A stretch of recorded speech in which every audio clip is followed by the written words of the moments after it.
আলহামদুলিল্লাহ, আমি আমার জীবন নিয়ে একটু অসন্তুষ্ট নাই, কিন্তু আমার চুলগুলো কেন এমন আপনারাই বলেন। আমারও ইচ্ছে করে আমার চুলগুলোকে অনেক বড় করব, বাতাস আসবে, হাওয়ায় উড়বে, একটু দুলবে, কত মজা লাগবে তাই না? কিন্তু যখনই চুলগুলো একটু বড় হয় তখনই আমার চুলগুলো হয়ে যায় কাওয়ার বাসা। আর এই কাওয়ার বাসাকে আজকে আমি সোজা করার জন্য চলে এসেছি সেলুনে। আর সেলুনে আসার পরে আমি ভাইকে বলে দিই কিভাবে চুলগুলো কাটতে হবে, তো উনি কাইটা দেয় ওনার মতো করে, দেন আমি চলে যাই বাসার উদ্দেশ্যে।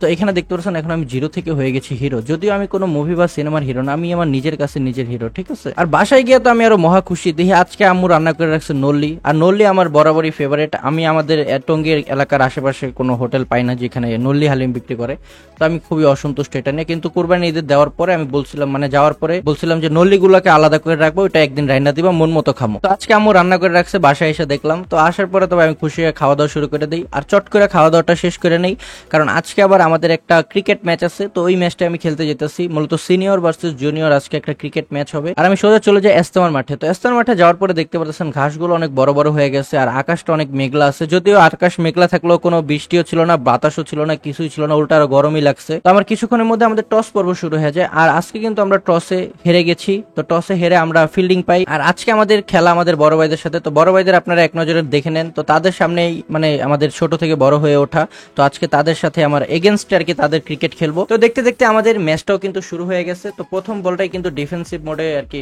চালানোর চেষ্টা করছিল, দেন একটা হোয়াইট হয়। আর এই ম্যাচটার মধ্যে তারা প্রথমে ব্যাটিং করে টার্গেট দিচ্ছে আমাদেরকে 189 রানের। আর 189 রান কিন্তু 20 ওভারের খেলায় অনেক কমই রান, মূলত ইস্তার মাঠে 12-14 ওভারের মধ্যে 190-80 এগুলো হয়ে যায়। কিন্তু আজকে আমরা খুবই বাজে ক্রিকেট খেলছি। মূলত আমি আর আমার আরেকটা মানে টিম মেম্বার ছিল, আমরা দুজনে খুবই মানে ভালো খেললেও বাজে খেলছি বলতে পারেন। তো আমরা 189 রানের টার্গেটে ব্যাটিং করতে অলরেডি নেমে গেছি। তো নামার পরে এখানে কি হয়, আমাদের অলরেডি 2টা উইকেট পড়ে যায়। দেন এখানে যেই দুজন স্ট্রাইকে বর্তমানে ছিল তাদের মধ্যে একটা ভুল বোঝাবুঝি হয়।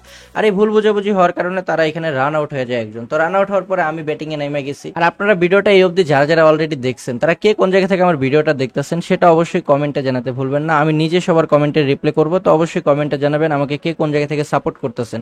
আর আমার ফেসবুকে কিন্তু 2 লাখ আর কি ফলোয়ার হইতে মাত্র 38,000 মতো ফলোয়ার লাগে। তো ভিডিওটা যারা দেখতেছেন নতুন আছেন অবশ্যই একটা করে ফলো করে দিবেন, আস্তে আস্তে যেন 2 লক্ষটা কমপ্লিট হয়ে যায়। আর ইউটিউবে যারা দেখতেছেন মনটা চাইলে সাবস্ক্রাইব করে দিন, না মন চাইলে ভিডিওটা লাইক দিয়ে দিন, ঠিক আছে? কিছু একটা করে দিন। আর এই ভিডিওটা লাইক এম থাকবে অনলি 3000 লাইক এম, আশা করি সেটা আপনারা কমপ্লিট করে দিবেন। তো আজকে আমি ব্যাটিং এ নামে প্রথমেই অনেকগুলো ডট বল হয়ে যায়, মানে ব্যাটে বলে সে তেমন ভাবে টাইমিং হয় না, অনেকগুলো ডট বল খেলা ফেলি। তো এরপরে আবার আমি মারাও শুরু করে দিই, কারণ বেশি ডট বল খেলা আবার আমার সাথে যায় না, আমি মাইরা খেলতে পছন্দ করি বেশিরভাগ। তো প্রথম একটা 4 মাইরা দিলাম, এরপরে মাইরা দিব একটা ছক্কা। তো এই ওভারটা আর কি শেষ করি, কারণ এই ওভারটা ভালো বলার। তো এই ওভারটা ভালো বলার, এই কারণে এই ওভারটা ডিফেন্সিভ মোডে আমি শেষ করে দিই। কেন বলছিলাম যে আমরা আর কি ম্যাচ হারার খলনায়ক, এই যে আমি আর এখন যে স্ট্রাইক আছে আমার সাথে, আমরা দুইজনে প্রায় 60 রানের মতো পার্টনারশিপ করছিলাম এই ম্যাচের মধ্যে। তো এর মধ্যে আমি 4টা বাউন্ডারি মারছি, আর বাকিগুলো ও নিজে মারছে, ও অনেক ভালো খেলে। তো আমরা দুজন মিলে কিন্তু ম্যাচটা ফিনিশিং করে আসতে পারতাম, আর মাত্র আমাদের 90 রানের মতো লাগতো ম্যাচের মধ্যে। তো ওই টাইমে আমরা কি করি, দুজনেই উল্টাপাল্টা খেলা দিয়ে আউট হয়ে যাই। তো অনেকগুলো বাউন্ডারি অলরেডি আমরা মাইরা দিছি দুইজনেই। তো একটা পর্যায়ে দুইজন একই সাথে আউট হয়ে যাবো, একই ওভার বলতে মানে একবারে ও আউট হয়, তারপর ওভার আবার আমি আউট হয়ে যাই। তো এখানে কিন্তু আমি আরো একটা ছক্কা মেরে দিছি, আর এই ছক্কাটা কিন্তু একটা বিশাল ছক্কা ছিল। আর এখানে আমি ক্যাচ আউট হইতে হইতে বাইচে যায়, একটা উল্টা পাল্টা শট হয়েছিল আর কি, ব্যাটে ঠিক মতো টাইমিং হয় নাই। তো এই যে অলরেডি ও আউট হয়ে গেছে, দেন আমি এখানে ইনসাইড এই যে আউট হয়ে গেছে ভাই, মানে কি কম, দুইজনে 2 ওভারে আউট হয়ে যায়, ম্যাচটা একদম ধ্বংস করে দিছি।